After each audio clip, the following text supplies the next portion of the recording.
I, Chandrasekhar Tilak, welcome you all in this live session organized by Monetic Financial Services and its ever enthusiastic promoter Anil Matre.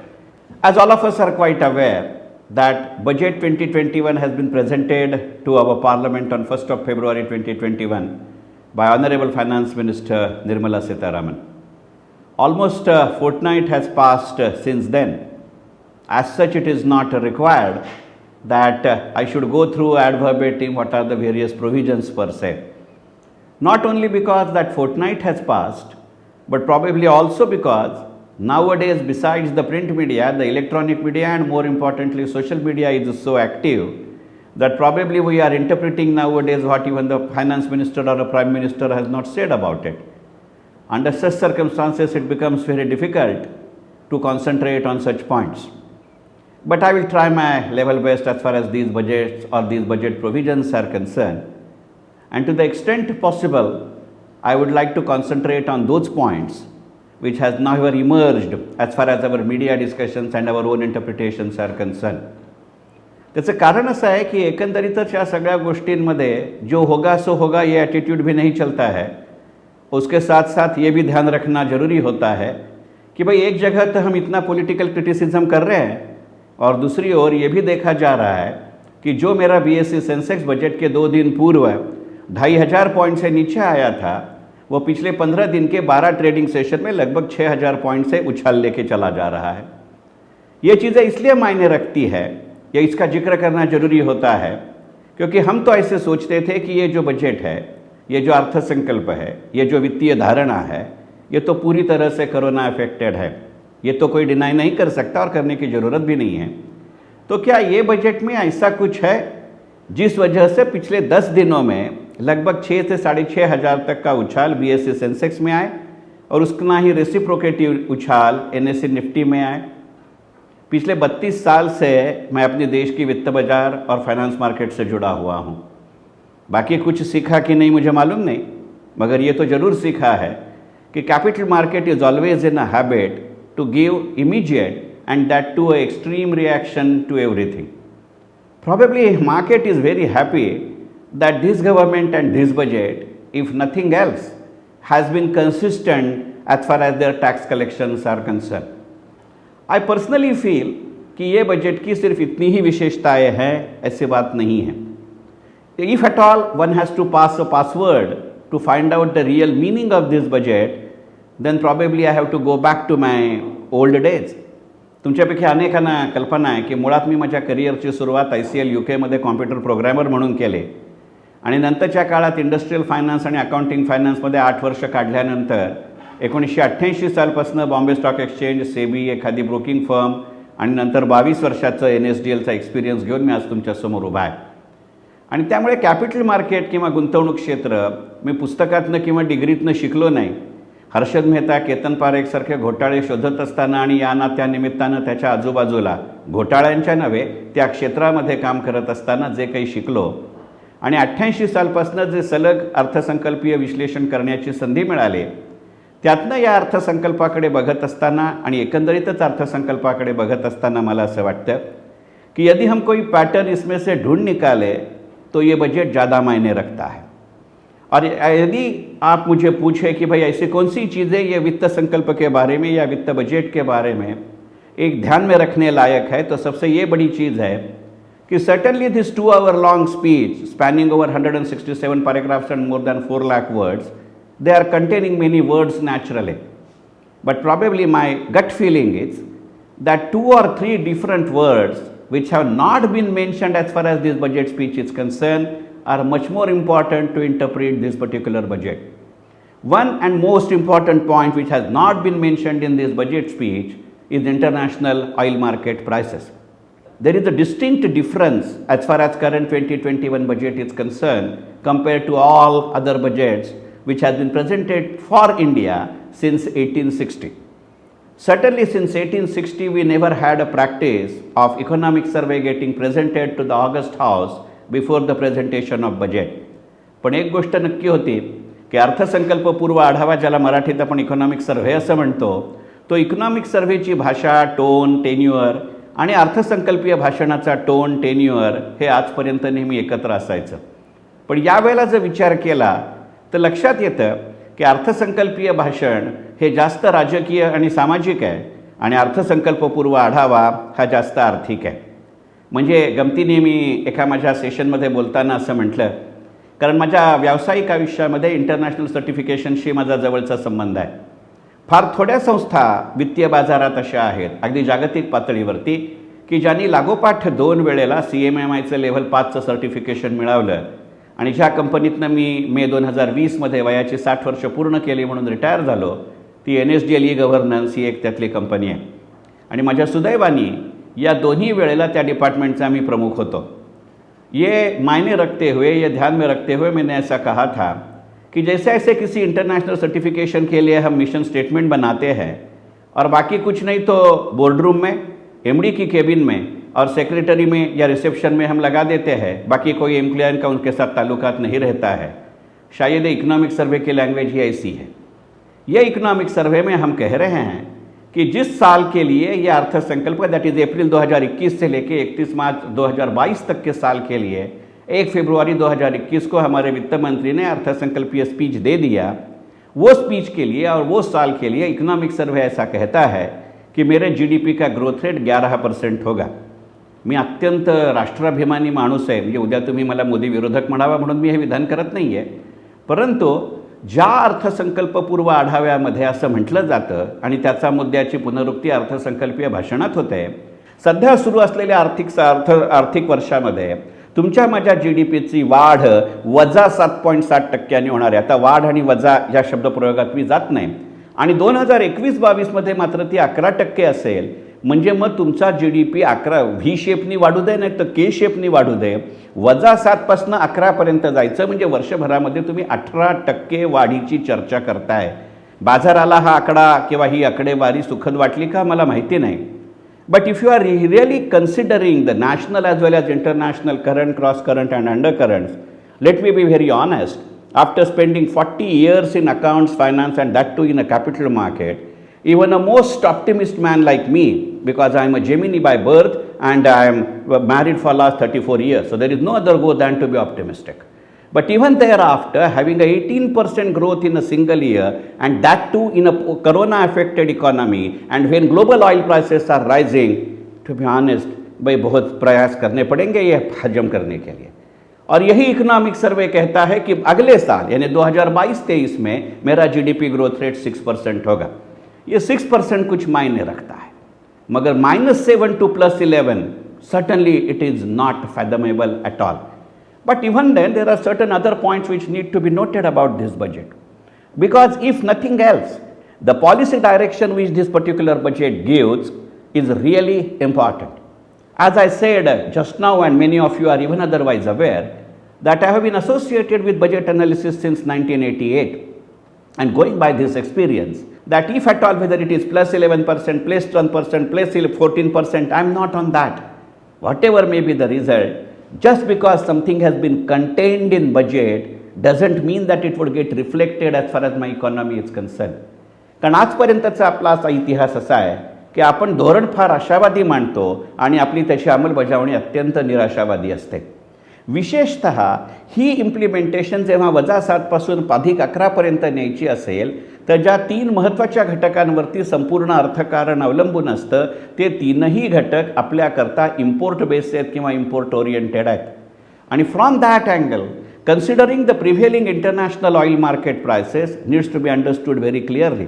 Whether it is petrol, whether it is diesel, whether it is aviation fuel, all these 3 factors do matter when you expect that economy should grow from -7% to 11%. Almost 88.74% of my oil requirements are made by imports. And for last 6 months, international oil market is rising. I am not here on the point what sort of taxes are levied by the state governments and what sort of taxes are levied by the central government, because that is more a political issue. One thing needs to be understood very clearly, that even today, when budget is not tinkering with either the tax rate or a tax slab, we have not brought petrol in any manner under GST. So certainly politics is involved therein. but there are certain factors which are much beyond the local or a national politics, and international oil market prices are very much important it. And basically ये चीज़ें ध्यान में रखते हुए ये कहना जरूरी है कि भाई मैं कितना भी चाहूँ कि वजह 7 से +11 तक मैं पहुँचूँ, उसके लिए जो ऑयल लगेगा और उसके लिए जो ऑयल पॉलिसी लगेगी उसका जिक्र कहीं भी बजट में नहीं है। ये मैं कोई किसी के ऊपर राजकीय टीका या टिप्पणी करने के लिए नहीं कह रहा हूँ। This is certainly not a political criticism, but this is what economic reality is.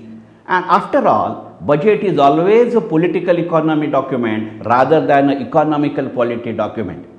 ये ऐसी चीज़ नहीं है कि 2021-2022 का बजट पहली बार इंटरनेशनल ऑयल मार्केट के बैकग्राउंड में आ रहा है। 1972-73 का बजट ऐसे ही था, 1979-80 का बजट भी ऐसे ही था, 1992-93 as well as 1991-92 these budgets were also like that. But one important distinguishing feature between these three presidencies and 2021-22 is like this, that in these three earlier presidencies, the international oil market prices were on rise comparatively for a fewer week. And as far as 2021-22 budget is concerned, for last almost 4 months we are seeing that international oil market prices are showing a consistent and continuous rise. It is not only an economic factor, it is not only a regional factor, but it is equally political factor, and to some extent corona has a role to play in it. And probably that's why जैसे international oil market का ये पूरे budget में कहीं जिक्र नहीं है, वैसे ये कोरोना लफ्ज भी उसके बारे में नहीं है। पैंडेमिक करके आए हैं मगर कोरोना करके नहीं आए हैं, बिकॉज मार्च 2021 में कोरोना का प्रादुर्भाव और स्प्रेडिंग जैसे भी शुरू हुआ, we are treating corona as if it's a Chinese product. It is not merely a Chinese product, it is a Chinese policy. Corona is not merely a medical disaster, it is an economic disaster, it is a political disaster, and it is a social disaster. It is true at local level as well as it is true at a global level. Just take this particular case. मैं कहीं भी हवा में बात नहीं कर रहा हूँ। ये जानना जरूरी है की 1971, 72, 1980 आणि 91-92 मध्येही जेव्हा तेलाच्या किमती वाढल्या त्यावेळेला ओपेक म्हणजे ऑइल प्रोड्युसिंग अँड एक्सपोर्टिंग कंट्रीजने असा निर्णय घेतला, तो जो ब्लॉक आहे त्यांनी असा निर्णय घेतला की आपण सर्व सभासद आपल्या तेलाचं उत्पादन एका विशिष्ट पातळीच्या खालती नेऊ। ज्या वेळेला अचानक जागतिक पातळीवरती तेलाचं उत्पादन कमी होतं आणि त्याच्या प्रमाणात साहजिक स्विच ऑन स्विच ऑफ नसल्यामुळे मागणी तेवढीच राहते, त्यावेळेला प्राइसेस फार वरच्या पातळीवरती जायच्या। आज तेही होतंय, पण ह्याच्यामध्ये असलेला एक फरक लक्षात घेतला पाहिजे। गेल्या 40 वर्षात जेव्हा जेव्हा तेलाच्या किमती वाढल्या त्या वेळेला त्या ओपेक कंट्रीच्या ती जी काही संपूर्ण ब्लॉक आहे त्यातले 2 किंवा 3 मेंबर तरी त्यातनं फुटून निघत होते।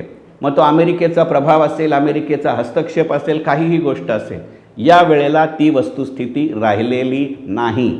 आणि ह्याला संपूर्ण ओपेक कंट्रीजना आत्ता एकत्र बांधून ठेवणारा घटक ही कोरोना नंतरची अर्थव्यवस्था असा आहे। कारण कोरोना नंतरच्या अर्थव्यवस्थेनंतर जगातले बहुतेक देश तेलाच्या आयातीवरती अवलंबून असतील।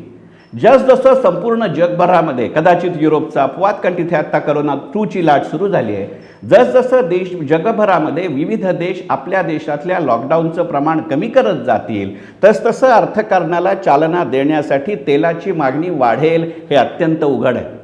अलीकडच्या काळातच डोनाल्ड ट्रम्प यांची राजवट संपून जो बायडेन यांची राजवट सुरू झाली, कुठचीही पॉलिटिकल कॉमेंट्री नाही, पण Joe Biden is new to the global politics and at least as of date by his speeches as well as his deeds, he has refrained himself or he has refrained US as a political status or entity from interfering or interpreting or intervening in any global manner.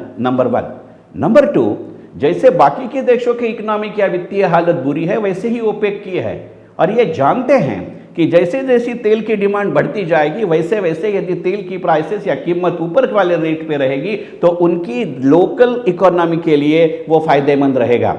Basically as of date that's why they are united even now. ये देखने लायक चीज़ है। As far as the economic interests are concern they are together, but as far as political interests are concern they are showing a divergent trend. और corona के बाद एक चीज़ तो जरूर है, हम माने या ना माने, मगर वित्तीय लेवल हो, राजकीय लेवल हो या स्ट्रेटेजिक एंगल हो, there are new realignments taking place.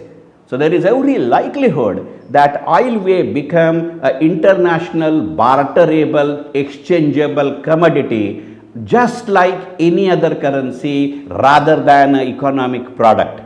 ये एक वजह हो सकती है जिसलिए government is trying to keep its finger crossed. And the safest way on a government level, and that too at a national government level, is to just ignore that particular point when you are presenting a policy document. Policy डॉक्युमेंटच्या प्रेझेंटेशनमध्ये मी तेलाचा उल्लेख टाळू शकतो, पण तेलाच्या उपयोगाशिवाय माझं अर्थकारण पुढे जाऊ शकत नाही, हे गणित लक्षात घेऊया. ज्या वेळेला मी -7 पासून 11% जात असतो, त्या 18% वाढीसाठी किमान 18 पट मला माझ्या अर्थकारणाचा वेग वाढवावा लागेल.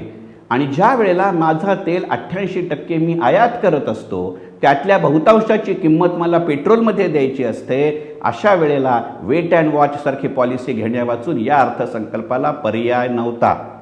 मी कोणाचंही राजकीय समर्थन करत नाही, पण ही जर एकदा इकॉनॉमिक रियालिटी आपण लक्षात घेतली तर तुमच्या असं लक्षात येईल की आत्ता 20 जानेवारीला 46,000 असलेला BSEचा निर्देशांक जेव्हा 52,000 होतो, तो दिसायला जरी 6,000 वाढलेला असला तरी तो 47,000, 48,000 असेल, 49,000 असेल, 50,000 असेल, 51,000 असेल, 52,000 असेल. तुमच्या असं लक्षात आलं असेल की या सर्व पातळ्यांवरती जेव्हा तो पुढच्या 1000चा टप्पा गाठतो तेव्हा पहिले 2 दिवस तो त्या पातळीवरती स्थिर राहत नाही.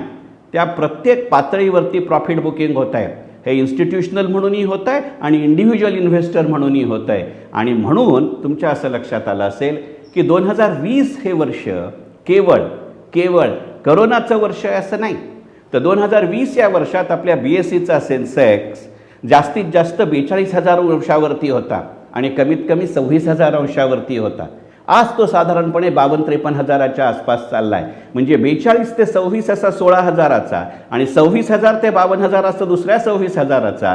म्हणजे गेल्या 12 महिन्यामध्ये जेव्हा मी 42,000 अंशाची प्रगती किंवा चढउतार पाहतो, याचा अर्थ तो महिन्याला 4 ते 4,500 अंशांनी सरासरी बदलतो. हेच एक चित्र किंवा निर्देशांक स्पष्ट करतो की प्रत्येक लेव्हलवरती प्रॉफिट बुकिंग आहे. आणि संपूर्ण बाजार असा जेव्हा रिफ्लेक्ट होत राहतो तेव्हा केवळ तुमच्या माझ्यासारखे घाबरट, पापभिरू, शंका घेणारी माणसंच प्रॉफिट बुक करतायत असं नाही, तर ते इन्स्टिट्यूशनल इन्व्हेस्टरही करतायत. कदाचित उलट्या बाजूनी असं म्हणता येईल की यदि ये इंस्टीट्यूशनल इन्वेस्टर्स भी कर रहे हैं तो हम जैसे कुछ इंडिविजुअल इन्वेस्टर को ये सवाल खुद को पूछना जरूरी है, खुद को पूछना कि भाई मेरी भूमिका क्या है. It is very easy to say invest and forget, but this is not an occasion or a circumstance under which I can book this particular profit or I can take this particular stand. I am not at all suggesting that one should be becoming a trader from an investor. No. But there is every need at every second, if you are an investor in the market, whether you are invested or you want to invest, to have a look, and that too a close and continuous look, just like we used to have a concurrent and consistent audit as far as the market movements and my investment outlooks are concerned. जोपर्यंत माझा investment objective आणि माझी investment strategy ही रिअलाइन होत नाही, तोपर्यंत हा अर्थसंकल्प किंवा हे बजेट किंवा हे मार्केट मला काही देईल अशी परिस्थिती नाही. आणि कदाचित असे मुद्दे मांडायचे म्हणूनच टिपिकल मुंबई स्टाईलनी मराठी, हिंदी, इंग्लिश असं नॅशनल इंटिग्रेशन करत मी भाषण करतो आहे. कारण हे मुद्दे साधारणपणे आजपर्यंत प्रिंट मीडिया किंवा सोशल मीडियामध्ये आले नसतील अशी माझी भाबडी नसलेली आशा आहे. हा एकमेव घटक आहे अशातला भाग नाही. या अर्थसंकल्पावरती बोलत असताना तुमच्यापैकी किती जणांनी मला प्री बजेट करता ABP माझ्यावर पाहिलं आहे मला माहिती नाही. चंद्रशेखर टिळक नावाचा माझा यूट्यूब चॅनल रिटायरमेंटनंतरच्या काळातला छंद म्हणून मी सुरू केला. गेल्या 4-5 महिन्यात त्याच्यात 2300 सबस्क्रायबर आहेत आणि 100पेक्षा जास्त व्हिडिओज आहेत, ज्याला 2.5 लाखापेक्षा जास्त व्ह्यूज आले आहेत. त्याच्यातल्या एका व्हिडिओमध्ये मी असं म्हणायला हरकत नाही की हे माझ्या यूट्यूब चॅनलचं मार्केटिंग होतं. हा कमर्शियल ब्रेक घेतल्यानंतर नेटफ्लिक्ससारखा पुढे जातो. तुमच्या असं लक्षात येईल की आपण एक गोष्ट या अर्थसंकल्पाच्या आधी मी असं म्हटलं तर की या अर्थसंकल्पाकडनं मला काहीही अपेक्षा नाही. माझ्या घरची बॅकग्राऊंड काय असेल हे वेगळं सांगायला नको, तरीही मोदी भक्तांनी मला विचारलं तर म्हणजे तुझं काय म्हणणं आहे. माझं म्हणणं अत्यंत सरळ, सोपं आणि साधं होतं की फेब्रुवारी 2020 पासून फेब्रुवारी 2021 पर्यंत, म्हणजे करोना सुरू झाल्यापासून हा अर्थसंकल्प सुरू होईस्तोवर किंवा सादर होईस्तोवर 12 महिन्यात आपण आत्मनिर्भर 1, आत्मनिर्भर 2, आत्मनिर्भर 3 असं करत 27.63 लाख कोटी रुपये ऑलरेडी अर्थव्यवस्थेत देऊन झाले होते. हे दिल्यानंतर अगदी तुम्ही आणि मी सरकारात असतो तरी आपल्या खिशात पैसा शिल्लक राहिला असेल का तुम्हाला आणि मला काही द्यायला? आणि मुळात 30 वर्षाच्या इकॉनॉमिक रिफॉर्म्सनंतर जर प्रत्येक बजेटकडनं मला काहीतरी मिळावं अशी अपेक्षा असेल तर कुछ गडबड है. म्हणजे एखाद्या सिरीजसारखं म्हणायचं तर दया कुछ तो गडबड है का मला माहिती नाही, पण अशी दया हा अर्थसंकल्प दाखवेल किंवा असा दया आपल्यासाठी दरवाजा फोडेल अशी परिस्थिती नाही. दरवाजा आपल्याला उघडावा लागेल आणि असे अनेक पासवर्ड या अर्थसंकल्पामध्ये आहेत. Just see the pattern. The budget speech started at 11 o'clock in Parliament and at 10:30 central government announced that as far as the month of January 2021 is concerned, a monthly collection of GST was 1.20 lakh crores.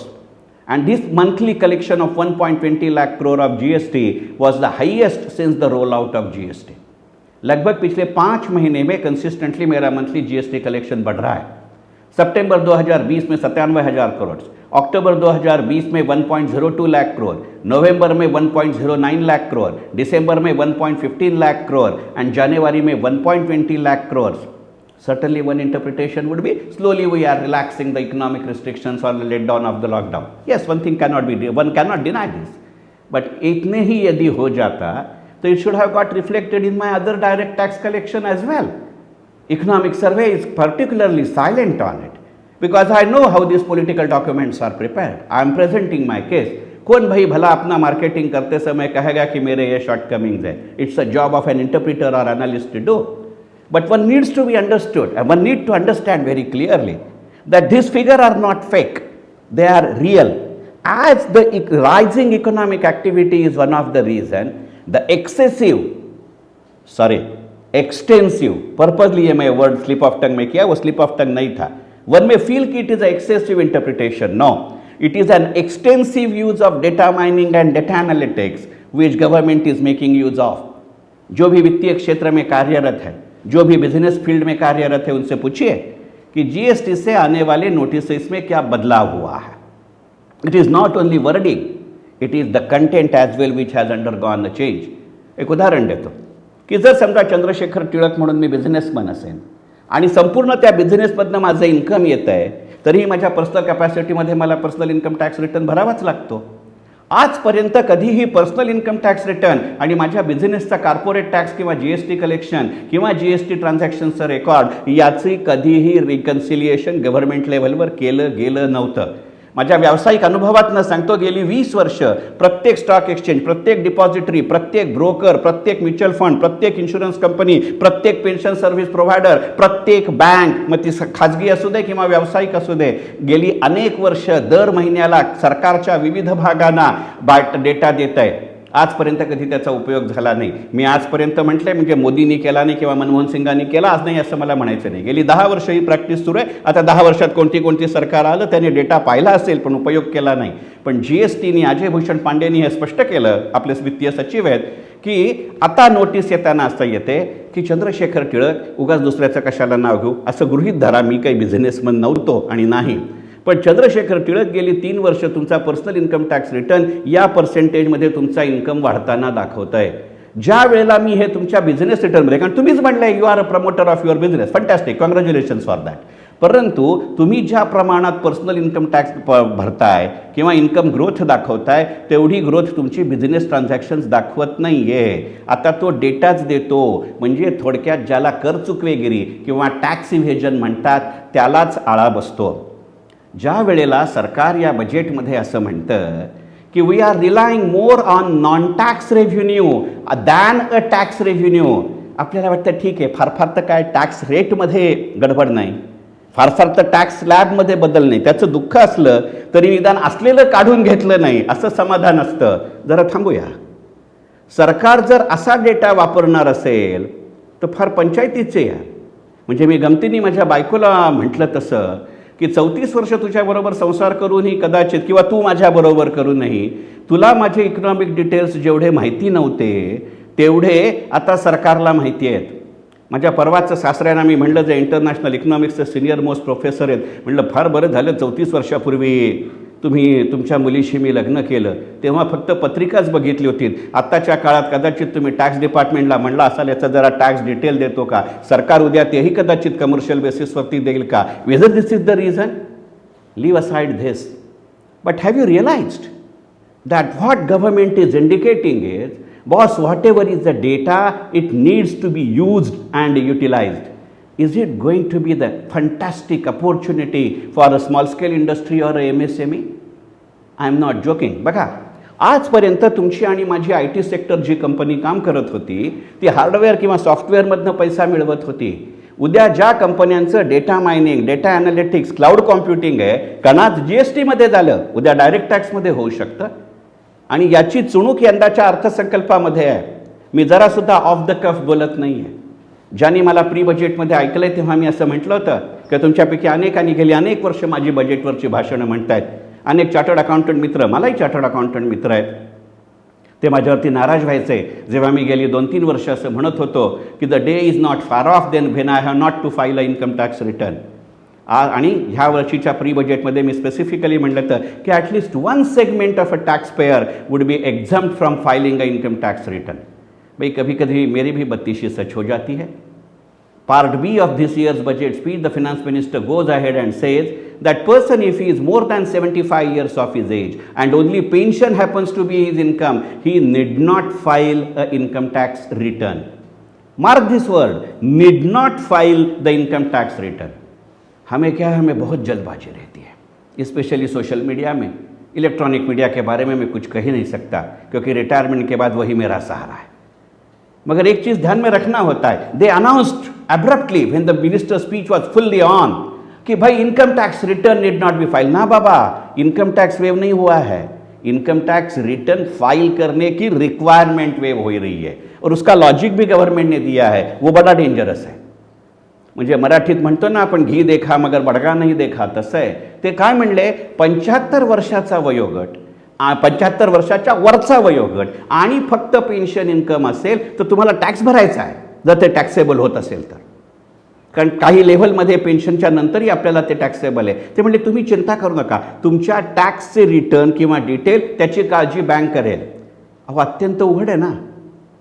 माझ्या प्रत्येक bank अकाउंटला आधार card link आहे, माझ्या प्रत्येक bank अकाउंटला pan card linked आहे, सरकारकडे सगळा डेटा आहे. मगाशी आपण चर्चा केली तशी ते शांतपणाने 75 वर्षावरच्या वयोगटामध्ये हे कॉम्बिनेशन रन करतील की नाही.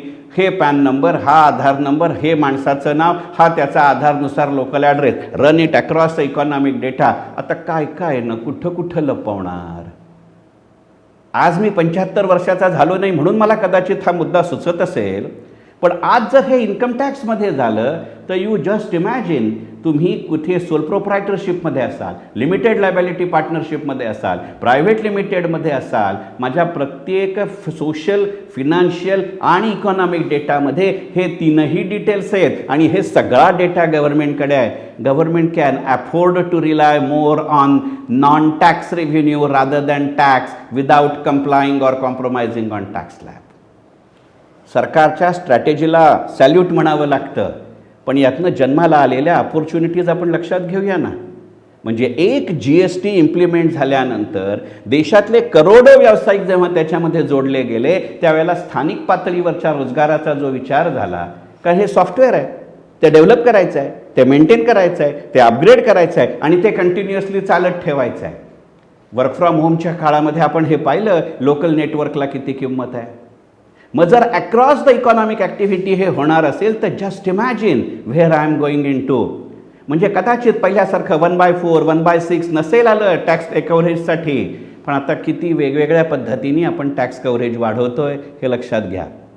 आहे, जर तुम्हाला खोटं वाटत असेल तर एक साधं गणित पाहूया ना, कि बजट सादर झाल्यानंतर जब हम कह रहे हैं कि मैं सेंसेक्स 46,000 से 52,000 तक पहुंचा, उसमें IT सेक्टर की कंपनियों के भी बाजार भाव बढ़े हैं. जसं एखाद्या प्रगत राष्ट्राने त्याच क्षेत्रात आपली मास्टरी मिळवावी पण त्याचे नवीन फील्ड्स कॅप्चर करावीत, असं आपण IT सेक्टरच्या बाबतीत सॉफ्टवेअर टेस्टिंग आणि सॉफ्टवेअर डेव्हलपमेंटपासून ज्या नवीन ॲनालिटिक्सकडे गेलो, हे जसं या अर्थसंकल्पाचं एक महत्त्वाचं वैशिष्ट्य आहे, ते फक्त याच सेक्टरमध्ये झालं आहे अशातला भाग नाही. मला सगळ्यात आवडलेली गोष्ट अशी आहे की कन्सिस्टन्सी जी साधारणपणे नॅशनल पॉलिटिक्समध्ये आणि नॅशनल इकॉनॉमिक पॉलिसीमध्ये कॅज्युअलिटी असते आपल्याकडे, ती यावेळेला कॅज्युअलिटी न होता स्ट्रॉंग पॉईंट बनला आहे. एक साधं उदाहरण सांगतो की पहा, साधारणपणे जानेवारी महिन्यापासून नितीन गडकरी त्यांच्या अनेक भाषणांमध्ये असं म्हणत होते, the personal vehicle which is in use and registered for more than 20 years and public vehicle which has been registered for more than 15 years needed to be scrapped. Probably it was a kite flying because Nitin Gadkari is known for his work as well as is known for his bold stances. So शायद government ने उनको कहा होगा कि बस आप कह के तो देखिए, काइट फ्लाइंग कर सकते हैं, देखते हैं क्या क्रिटिसिज्म आता है, यदि कोई लोग म्यूट रहे तो उसकी अनाउंसमेंट हो जाए. 1 फरवरी की बजट में ये अनाउंसमेंट हो गई. और जैसा मैंने शुरू में कहा कि implementation is always a problem as far as our case is concern, but as far as Nitin Gadkari is concern that is never the problem. On 1st of February, Finance Minister announced her in budget speech, as I stated earlier, that personal vehicle registered for more than 20 years and public vehicle registered for more than 15 years need to be scrapped. 2 February 2020 में 21 में नितिन गडकरी ने ऐसे declare कर दिया, announce कर दिया, घोषित किया कि भाई these are the centres where from 1 April 2021 we will start accepting the vehicles which are meeting this requirement. यह सिर्फ एडमिनिस्ट्रेटिव स्टेज नहीं है. Have you realised what sort of economic strategy is it is there? Just let me explain if you don't mind. याच्यामध्ये 7 वेगवेगळी पावलं अनुस्यूत आहेत. सगळ्यात पहिल्यांदा मी व्हेकल तिथं घेऊन जाणार आहे. दुसरं त्याचं टेक्निकल इव्हॅल्युएशन होणार आहे. तिसरं त्याचं कमर्शियल इव्हॅल्युएशन होणार आहे. चौथं त्याच्या पैशाची देवाणघेवाण होणार आहे. 5वं त्याचं इव्हॅल्युएशन करून स्क्रॅपिंग सुरू होणार आहे. 6वं त्याच्या भंगारातल्या काही मालाचीही विक्री होणार आहे. आणि 7वं उरलेल्या टँजिबल टेक्निकलमधून स्पेअर पार्ट्स निर्माण होणार आहेत. या 7ही स्टेजेसमध्ये स्किल्ड आणि अनस्किल्ड दोन्ही लेबरला स्कोप आहे. या 7ही स्टेजेसमध्ये ऑर्गनाइज्ड आणि अनऑर्गनाइज्ड सेक्टरला स्कोप आहे. आणि ह्या 7ही स्टेजमध्ये टेक्निकल आणि कमर्शियलला स्कोप आहे. आता जर तुम्ही यातल्या कुठच्याही एका ॲक्टिव्हिटीमध्ये कॉटेज किंवा स्मॉल स्केल इंडस्ट्रीमध्ये असाल आणि नसाल तर 1 एप्रिलच्या आत आपण त्या कॉर्पोरेट फॉर्ममध्ये गेलो, स्वतःला मुद्रा लोनचा उपयोग करून घेतला, GSTचं रजिस्ट्रेशन केलं, तर what sort of activity we are looking at. या एका डिसिजनमध्ये असलेल्या आपण वेगवेगळ्या गोष्टी पाहूया आणि त्याचं प्रॅक्टिकल इम्प्लिकेशनही पाहूया. तुमच्या असं लक्षात येईल की एका रात्रीत काही सगळे डॉक्युमेंट्स किंवा सगळी व्हेकल्स तशी येणार नाही आहेत. पण मुळात जेव्हा इंटरनॅशनल मार्केटमध्ये ऑइल प्राइसेस वाढली आहेत त्यावेळेला आपला सगळ्यांचा अनुभव असा आहे की जेव्हा व्हेकल जुनं होत जातं तसतसं त्याचं ॲव्हरेज आणि मायलेज कमी होतं, म्हणजे पेट्रोल कन्झम्पशन वाढतं. Is it one way of controlling to some extent my petrol consumption or at least frequency there of? Market prices तर माझ्या हातात नाहीत, पण मार्केट यूज तर माझ्या हातात आहे. दुसरं, कार जेवढी जुनी होते तेवढं त्याचा मेंटेनन्स वाढतो, हा आपला अनुभव आहे. मग आपण अनेक कारणं सांगतो, आमच्याकडचं दमट हवामान, सल्ट्री क्लायमेट, गाडी फिरवताना सल्ट्री नसतं. मी गमतीने नेहमी म्हणतो की हे प्रेयसीसारखं आहे. ती जोपर्यंत प्रेयसी असते तोपर्यंत फियांसी फंटॅस्टिक असते, पण ती वाईफ झाली की ती वाईफ विकेड होते. तसं ते कारचं होतं आहे का? मी ह्या कुठच्याही सोशिओलॉजिकल ॲरोगन्समध्ये जात नाही, पण एक गोष्ट आपल्याला लक्षात घ्यावी लागते की जसजसं पेट्रोल डिझेलच्या कारचं स्क्रॅपिंगचं प्रमाण वाढेल त्या मधल्या काळामध्ये ई व्हेकलला कदाचित रिस्पॉन्स मिळू शकतो. हा जोक नाही किंवा हा कोइन्सिडन्स नाही. कोइन्सिडन्सेस हे मराठी मालिका आणि मराठी नाटकांची मक्तेदारी आहे. भारतीय अर्थकारणात किंवा जागतिक अर्थकारणात हे होत नाहीत. तुम्ही विचार करा की बजेट सुरू व्हायच्या वेळेला त्याचं थोडं आधी किंवा थोडं नंतर, म्हणजे जानेवारी किंवा फेब्रुवारीमध्ये all of a sudden Hero Motors ही आपल्या देशातली सगळ्यात मोठी 2 व्हीलर मॅन्युफॅक्चरर कंपनी असं म्हणते की आमची 3 ई व्हेकल्स येत आहेत. मारुती सुझुकी गेले 3 ते 4 महिने आपला कार प्रोडक्शनचा पोर्टफोलिओ अशा पद्धतीनं रिव्हाईज करत राहते की कुठे ना कुठेतरी ई व्हेकलला स्कोप राहतो. गेल्या वर्षापासून नितीन गडकरी याचा पाठपुरावा करतायत. गेल्या वर्षीच्या अर्थसंकल्पामध्ये ई व्हेकलला स्पेसिफिक टॅक्स कन्सेशन होती. यंदाच्या अर्थसंकल्पात ती सुरू राहिली आहेत, नव्यानं वाढ झालेली नाही. पण गेल्या वर्षीची अडचण अशी होती की आपल्या देशात फक्त BYD ही एकच कंपनी व्हेकल करत होती जी चायना ओरिएंटेड कंपनी आहे. आता करोनानंतरच्या काळात आपण चायनाला तर काही वाव देऊ शकत नाही, अगदी कितीही गडकरी सरांसारखा प्रॅग्मॅटिक व्ह्यू घेतला तरी. आपल्याला माहिती आहे की आपल्याकडे जेव्हा लॉकडाऊन सुरू झाला तेव्हा आपण संपूर्ण चायनीज प्रॉडक्टवरती बंदी घातली होती. तर नितीन गडकरींनी असं म्हटलं होतं की ज्याची आपण लॉकडाऊन सुरू करायच्या आधी चीनमध्ये ऑर्डर दिली आहे, त्याचे पैसे दिले आहेत, तो वस्तू चीनमधनं निघाली आहे किंवा भारताच्या पोर्टवरती लँड झाली आहे, ती लॉकडाऊनचा विचार न करता वस्तू ताब्यात घ्या आणि वापरायला सुरुवात करा. हाच जो नवीन ऑर्डर देऊ नका, पण जे दिले, ज्याचे पैसे दिले, तो माल तर पदरात पडा. Is it the same strategy which we are adopting over here? आणि मधल्या काळामध्ये आमच्या देशातल्या ऑटोमोबाईल कंपन्यांनी सुरुवात केली, हे गणित लक्षात घेऊ. याचे गणित लक्षात घेऊया. ह्याचं उदाहरण कशावरनं सुचलं, हा मुद्दा कशावरनं सुचला हेही मोकळेपणाने सांगतो. गेल्या काही दिवसांमध्ये जेव्हा माझा बाजाराचा निर्देशांक 46,000वरून 52,000वरती जात होता, तेव्हा बँकिंग सेक्टरमधल्याही शेअर्सचे भाव वाढले आहेत. पण तुमच्या लक्षात असेल की बँकिंग सेक्टरचे भाव वाढले म्हटल्यानंतर पटकन आपल्या डोक्यामध्ये HDFC बँक किंवा SBI बँक येते.